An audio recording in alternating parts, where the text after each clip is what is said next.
Bonjour à tous. Vous êtes nombreux à me demander régulièrement comment faire pour gérer les écrans de vos enfants. Certains avec beaucoup de difficultés, d'autres vous avez moins de difficultés parce que vous avez des enfants qui continuent quand même à sortir, à avoir des copains, etc. et à faire des choses avec vous. D'autres pas du tout. Mais pour moi, en fait, l'outil que je vais vous proposer aujourd'hui pour gérer, entre guillemets, ces écrans, c'est la même chose en fait que ce soit avec un enfant avec qui c'est difficile ou pas. L'idée en fait, c'est de vous proposer de faire un contrat avec votre enfant. L'idée du contrat, c'est qu'il y a deux parties qui vont s'engager l'une et l'autre. Et chacun va pouvoir dire à quoi il s'engage. Ce que je vous propose en fait, c'est de dire à vos enfants avec qui vous voulez établir des règles de vie autour des écrans, que vous avez envie de le faire, de leur donner un rendez-vous à un moment donné où vous êtes disponible, où eux sont disponibles, où il n'y a pas de sollicitation extérieure, où on n'est pas dans la crise. Vous voyez, c'est pas au moment où on est en train de s'énerver à cause des écrans qu'on se dit bon, écoute, maintenant on va voir comment on va faire. Vous, peut-être avec un conjoint ou vous tout seul, je ne sais pas comment vous allez décider ça, et votre enfant, vous allez en fait prendre une feuille de papier sur laquelle vous allez faire deux colonnes, papa, maman, ou que papa ou que maman, et votre enfant. Et sur les deux colonnes, vous allez décider en fait de à quoi vous vous engagez. Il faut qu'il y ait une cohérence qui s'appelle en fait la congruence, une cohérence entre ce que vous dites et ce que vous faites et ce que vous demandez de faire à vos enfants.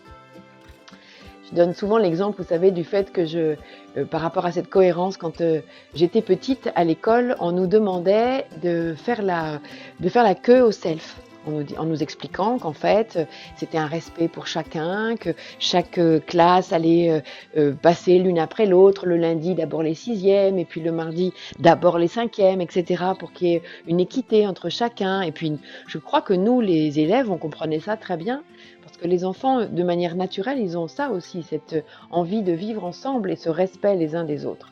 J'imagine que pour les écrans, vous avez aussi envie de leur donner une hygiène de vie parce que vous savez, vous les parents, qu'il y a autre chose dans la vie que les écrans, que pour leur santé mentale, physique, etc., il faut qu'ils fassent autre chose. Et donc cette idée-là, c'est quel exemple vous allez donner, comment vous allez être acteurs chacun.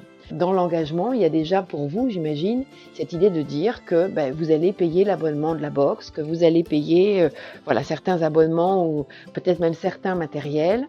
Et puis après, de discuter en fait avec l'enfant sur comment vous allez gérer les écrans en famille.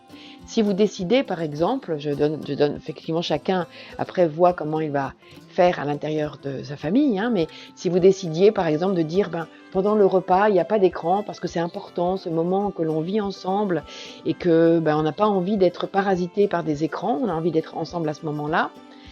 Ok, ça veut dire que les enfants posent leur téléphone et que vous, a priori, vous allez aussi poser votre téléphone. Parce qu'en fait, sinon, quelle différence en fait, pourquoi est-ce que le fait que vous répondiez au téléphone n'abîme pas ce moment? Vous allez vous engager, vous. À quoi vous allez vous engager? À quoi votre enfant va s'engager lui-même? Les moments où on ne peut pas faire d'ordinateur et d'écran, les moments où par contre on peut en faire. Le jour où votre enfant choisit de ne pas respecter le contrat, parce que je crois que c'est très important de pouvoir dire aux enfants « tu as choisi de ne pas respecter le contrat ». Il n'y a personne qui n'oblige votre enfant, bien sûr, à prendre son téléphone quand c'est interdit, etc. Donc ce petit mot de dire « tu as choisi de » ne pas respecter ce qu'on avait décidé ensemble, ça veut dire que le contrat est rompu et les écrans migrent dans un placard jusqu'à dimanche soir, par exemple. Je vous propose vraiment de faire la même chose. C'est-à-dire que, et c'est ce qui fera que vous deviendrez, en fait, que vous êtes, que vous susciterez l'admiration, ça j'en suis sûre, le jeu, la légèreté, un esprit en fait d'équipe dans une maison, parce qu'en fait on est tous ensemble à la même place. Vous savez, ça c'est des choses que j'ai vécues moi-même avec mes enfants, où en fait on avait fait des contrats même par rapport à la façon de ranger la maison, comment est-ce qu'on allait s'arranger pour le ménage, etc. Et où quand je ne respectais pas ma part, j'avais la même sanction que mes enfants. Et ça amène beaucoup de joie en fait, bizarrement. Enfin voilà, je vous espère de vivre ce moment-là. Voilà ma proposition pour la gestion des écrans.